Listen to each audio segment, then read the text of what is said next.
Today on the Tom Kelly Show podcast, my friend Chris Delenik is here. We're going to discuss things that are classy when you were rich, trashy when you were poor. We'll tell a few good stories about me in college, and there's got to be something else that's useful. We're going to end the show with a great theory about toxicity. I swear, it's going to be less windy inside. What do you say, friends? Let's start the show. The Tom Kelly Show. Everybody, I want you to go to the Tom Kelly Show. I want you all to know about the Tom Kelly Show. And then here we go. Trigger warning, spoiler alert. Oh my God, we are at the beach. You are experiencing a Higgins Beach edition of the Tom Kelly Show. I have talked about this man on the podcast many times. I'm here in my little beach house with my friend Chris, who found this beach house for me. And if you don't mind, Chris, I'm going to monologue for a minute, and then I have a lot of questions to ask you. Take it away. All right. So, do you listen to the podcast, by the way? Do you listen to the podcast? No. Okay, which is good.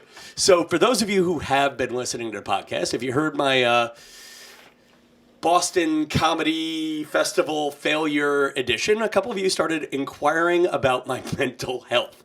And honestly, man, I was low. A couple of other things were going on the dating front, or actually the lack of things going on the dating front were so depressing that it was either check myself into a mental institution or waited out 2 weeks to get to my happy place, Higgins Beach. And if you're looking at the B-roll on the YouTube right now, beautiful footage of the beach, calming me down, getting me to my happy place.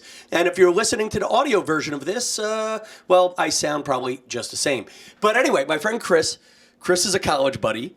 We're doing a happy show here. Chris, first, tell the listeners here what it's like to live in a town and to try to schedule me to come here. I feel like I need a full-time scheduler for you.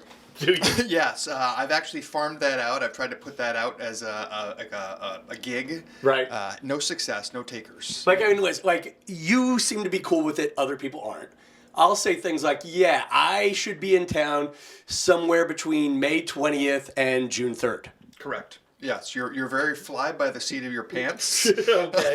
To the point of forgetting multiple necessities when one travels. By the way, this is Chris's sweatshirt. What do we call this kind of sweatshirt? That is, in the local vernacular, a drug rug. If we want to class it up, we would say it's a pharmaceutical carpet. Pharmaceutical carpet, which, by the way, you have shaven off, whereas mine is all finasteride and Propecia. Yeah. All right. All natural here. All right. So one of my favorite things to do on the podcast is to ask old friends stories about me. Now, I've been nervous. If I've been up here now, this is my 4th year and 7th trip here. If you could believe that. This was just a one-time thing that started in the pandemic. But I've been nervous about asking you on the podcast because you are an educator.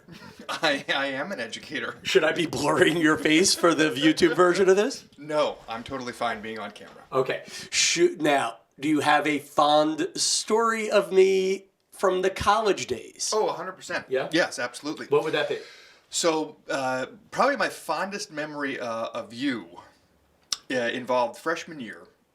We were living on the same hallway, and we were in triples. Yes. So it was you and 2 roommates who still maintain contact Sean with. Amor and Kevin Lamro. They both come up on the podcast. Good people. Great people. So I was the oldest of 3. Right. And I really leaned in, as the kids are saying, to my role as a prevaricator, one who provokes. And I recognized early on in your room that you would be willing to be provoked. And that specifically centered around the relationship between you and Sean. I felt like it was always, when you're in a triple, it's always 2 against 1. Always. And for a while, it was the 2 of them against me. Correct. And I recognized that. Yeah. I picked that up quickly. And I realized that Sean would frequently complain about your late night typing sessions, loudly typing on an old school Mac. Yeah. And also frequently clearing your throat. Exactly. So I also knew that you worked at Staples at the time. Right. So a light bulb went off in my head that wouldn't it be great if I suggested to Tom in front of Sean that to settle this dispute about the lights and the typing and the clearing the throat, you should install office partitions in your room and create your own. I was ahead of the curve on cubicle culture. Cubicle culture. So I really tried to push you installing a cubicle, and I think you actually went to the point of pricing that out and specking it out, like measuring where it would go and looking at the footprint of that, much to the chagrin of your roommates. Now, I don't know if Kevin cared. But I do remember Sean's irritation. Went from 0 to 100. Okay. Yeah. And I'm pretty sure you brought me catalogs. Oh, yeah, 100%. Yes. Like the office supply catalogs, yes. Very much so. See, okay, I'm going to give I wanted you to have the nicest possible cubicle for your space. Actually, I'll give you one story about, I still don't know who did this. But I like playing the TV loudly back in those days. Mm-hmm. Or to Sean, who was irritable at the time, became one of my best friends on earth at certain points. He was irritated by me that first year. Correct. That first semester especially, it's hard to believe that we would be friends or call each other 20 years later. Mm-hmm. Okay. That said, one of you guys called Sears Hearing Aid Services. Oh, yeah. Yeah, basically any advertisement that came up on television that offered free anything. I think Sears not only offered, it was a great package, they not only offered a free hearing assessment and a discount on hearing aids in store, free by mail, but they also had a package for vinyl siding, which we sent to you as well. And an art test for, I think it was DeVry. By the way, if you really want to mess with your college roommate, call other schools to start sending them pamphlets at school. Any literature that you can have sent for free. Please, you're doing yourself a disservice by not having that mailed to your roommates. Okay, so what I love about hanging out with Chris is there's always theories, there's always stories. And by the way, this is the podcast that owns the midlife crisis, owns the crisis. I love doing the intro in the middle of the show. This is the podcast for, hey, maybe you just need a friend. Here I am. This is the podcast still trying to figure it out. And this is the podcast that is refusing to niche down. And along those lines, one of the stories Chris told me this week was the Mike Fulcari crash on a sofa theory. So I'm going to go through a bunch of your random theories and stories that have come up this week. My theories. Well, this one's a Mike Fulcari theory. Correct. You share it, though. Correct. You tell it well. So basically, his theory, and I don't personally believe this, but again, in my role as one who provokes, I fully advocate for others to embrace this theory. And that is, if you are between apartments or you're visiting a city and you're staying with friends temporarily, right? The idea is to sleep on their couch, their spare bedroom, whatever the setup may be, and to stay as long as you know that the host and you are comfortable with for the stay. So if it's 2 nights, 3 nights, whatever the duration is, you stay that number of nights and then you stay 1 night longer. And why is that? I think, again, just to piss the hell out of your hosts. Yeah. Well, I see, the way I took it was you stay to the maximum that is comfortable for your host and their significant other, and then once you know you're irritating them, you stay 1 more night because you know you're never getting invited again. Correct. The maximum stay, you've probably already reached your point of no return. Yeah. So just roll the dice and go for broke. Give it 1 more night. Like, I feel like when I went to California last year and saw my friend Paul and his wife Claudia, so awesome, great people. They treat me like family, almost as good as you treat me here in New York. And, you know, the first trip was, hey, Tom, you stay as long as you want. You can have the kids' bedroom, stay as long as you want. And then when I was coming out again this year for the $100,000 pyramid, the expression was, so, where are you staying? Yeah, see, you probably... Yeah, so once you know you're going to lose the house, you stay 1 more day because you know you're never getting a house there again. You've already maxed out. That is the Tom Kelly interpretation of the Mike Fulcari sofa crashing theory. I asked you if I need to blur your face. Let's do this one. Let's do a little bit of a listener interaction one. We had a conversation down at the beach things that are classy when you are rich and trashy when you are poor. Yes. What is yours? My belief on that? Yeah. Oh yeah. Day drinking is a big one. Yeah, day drinking. If you're poor, that's trashy. But if you're rich, it's classy.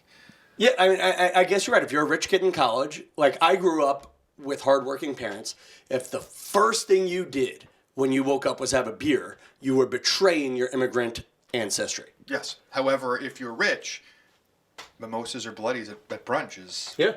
And like when we were young, we didn't really day drink. We weren't big drinkers in college. No. I mean, we drank a lot on certain days. Correct. Yes, but it wasn't we didn't have an eye opener. Yeah. To use the parlance. I got a whole bunch of little ones here. Ripped jeans from Susanna.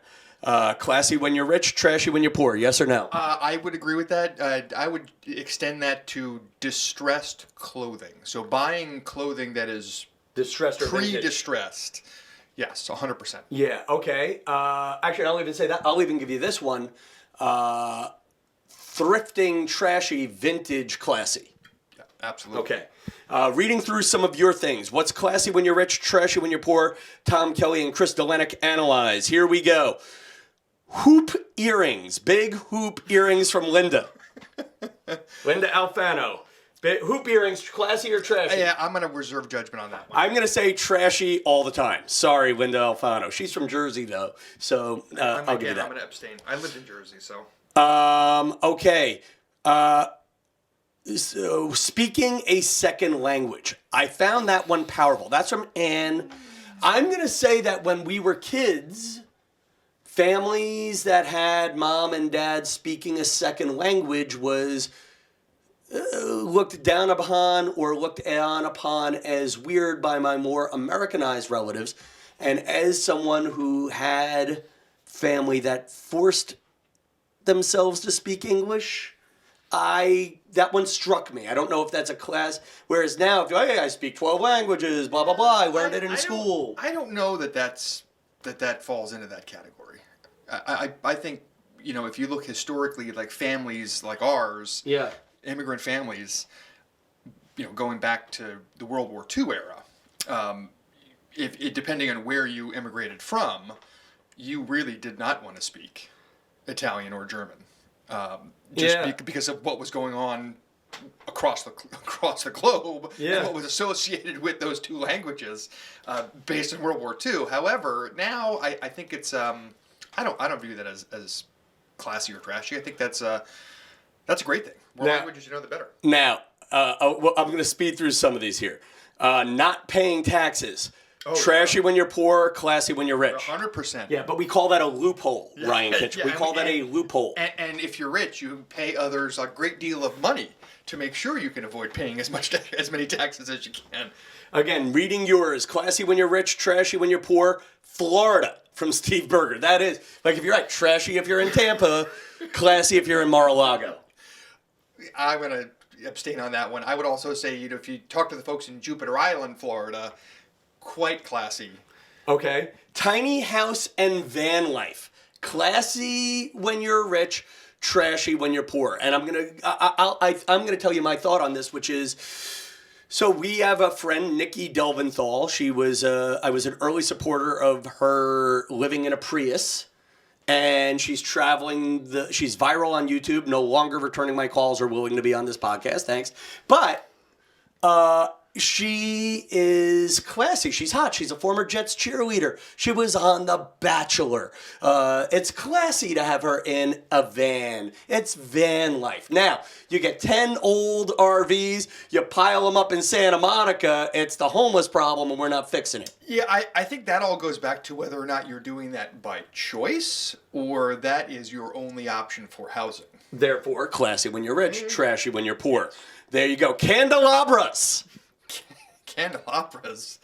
I'm going to trash all the Always way. trashy. Always trashy. This is one from our old friend Paul Youngelson, and I think it applies to your life. Classy when you're rich, trashy when you're poor, owning chickens for fresh eggs. As a chicken owner, I'm offended by that.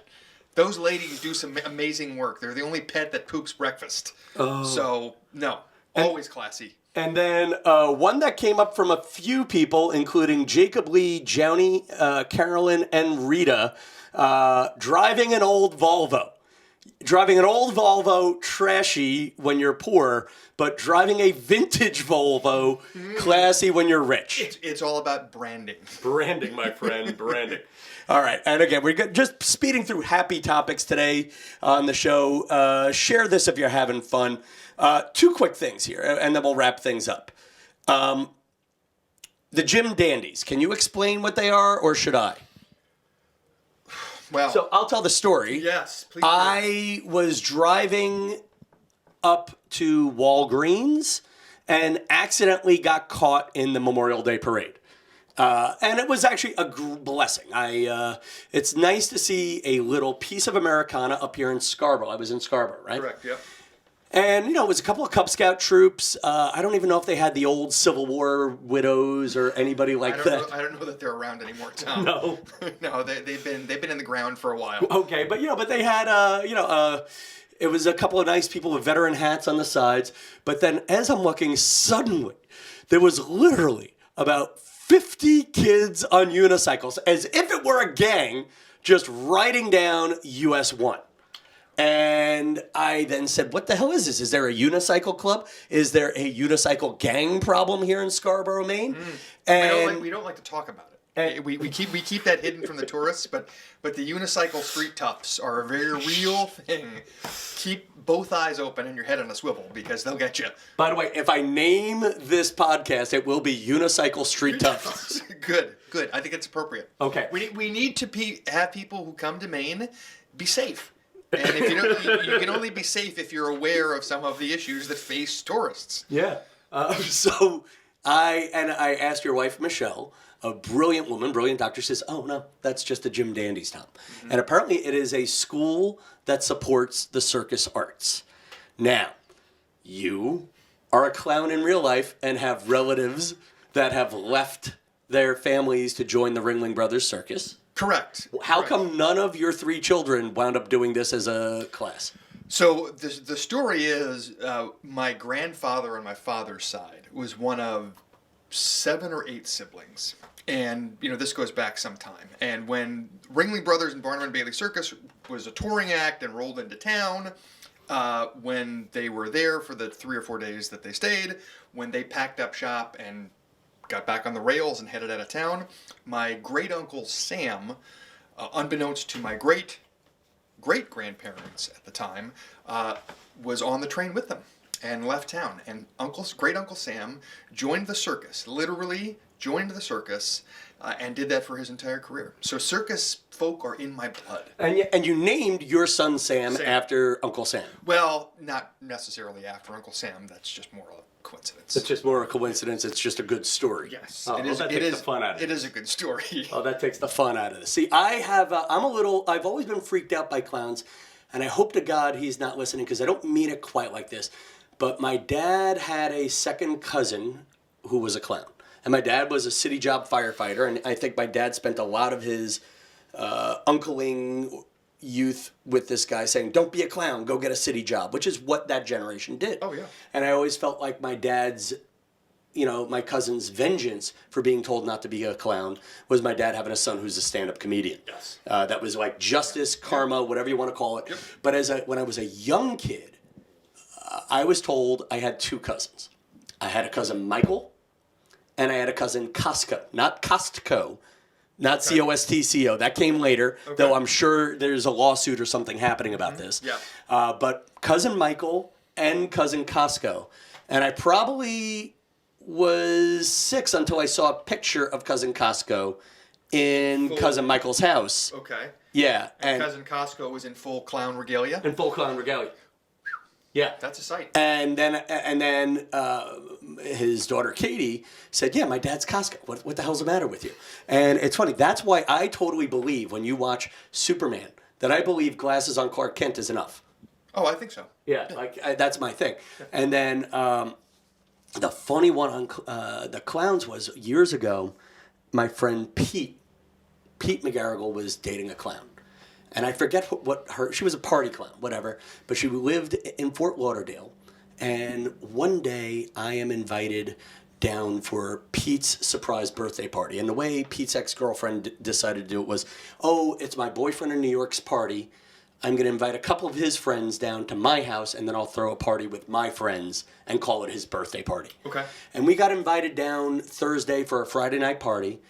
And on Thursday, we were really invited to do chores to help set up for the party. Crap. Like, I was actually using one of those old-fashioned, you remember those old? Push mower. A push mower. Mm-hmm. We're sitting there trying to mow this woman's lawn, and we're doing chores. We're getting, the food was awful. It was like, really, it was like cheap homemade submarine sandwiches with mayonnaise that was left out in the sun. But they spent all this money on like all the party gimmicks. Entertainment. Yeah. They had a rock wall. They had fire eaters and stuff. And then what was funny is the guest comes, and it's all entertainers. Like there's one guy eating fire. There's a couple of people on unicycles. Did not know if they were Jim Dandies or not. They farm themselves out. They have a traveling show. The largest children's traveling circus art school in America, Jim Dandies. And then we're sitting there, and then the night before, there was this girl, Anna. And I remember she was blonde. She was pretty. I forget if she was a single mom or not, but there was just something charming about her. And I'm like, I'm going to hit on her tomorrow. And then the next day, Anna came in full clown makeup. Mm. And I was willing.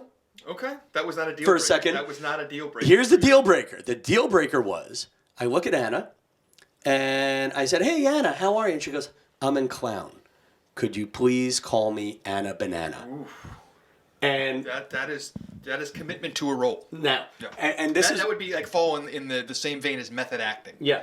And then we get into this. This is where I'm at on my creepiness in the bedroom. I'm willing to sleep with a woman in clown makeup. Okay. But I am not willing to call her Anna Banana in bed. That's your own very special breed of hang-ups, Tom. There you go. You just gotta leave. You just gotta go for it. Let it rip. All right, and then we're gonna get out of here on this. One quick theory here. We were arguing about this at the beach. The sand in the bucket theory. Oh yeah. Yeah. Now we were fishing with your son down at the beach. Yes. And just tell him that theory. So, I had an open beverage. I'm putting this out. Don't tell. I had a glass container with beer in it. And you were making a big hullabaloo and kicking sand around. I said, brother, why are you going to kick sand into my beer? Even if there's a grain of sand in my beer, I've now got an open container of sand. Yeah. And that is an offshoot of a theory that I heard, but it didn't apply to sand in a bucket. It applied to ice cream and... Can I work blue on this program? Go ahead. Go okay. So it applied to ice cream and shit. So the idea is... if you have a 5-gallon pail of ice cream and someone puts a teaspoon of shit in that 5-gallon pail of ice cream, you now have a 5-gallon pail of shit. Whereas if you have a 5-gallon pail of shit, you can put 5 gallons of ice cream in it. You still have now have a 10-gallon pail of shit. It doesn't matter how much ice cream you put in there, it's still a pail of shit. And I think there, and if this is a self-help podcast, there is a self-help theory in that. Yes. And like if you let a little bit of toxicity into your perfect life, you now have toxic life. Yeah. If you put a lot of positive energy into a toxic person or a toxic life, it's still going to be toxic. Agreed. I think that's a good analogy. There you go. How about that for a home run to end on, people? So listen. I have no idea where this podcast is going, what I'm doing, but all I know for sure is if you like it, share it, tell a friend, or be a part of the community. If you're watching on YouTube, leave a little comment and reply to other people's comments. There are a lot of nice people saying hi to me in the DMs, and I'm glad you do, but I'd love to have you all make friends with each other too. There is also a secret Tom Kelly Show fan group on Facebook.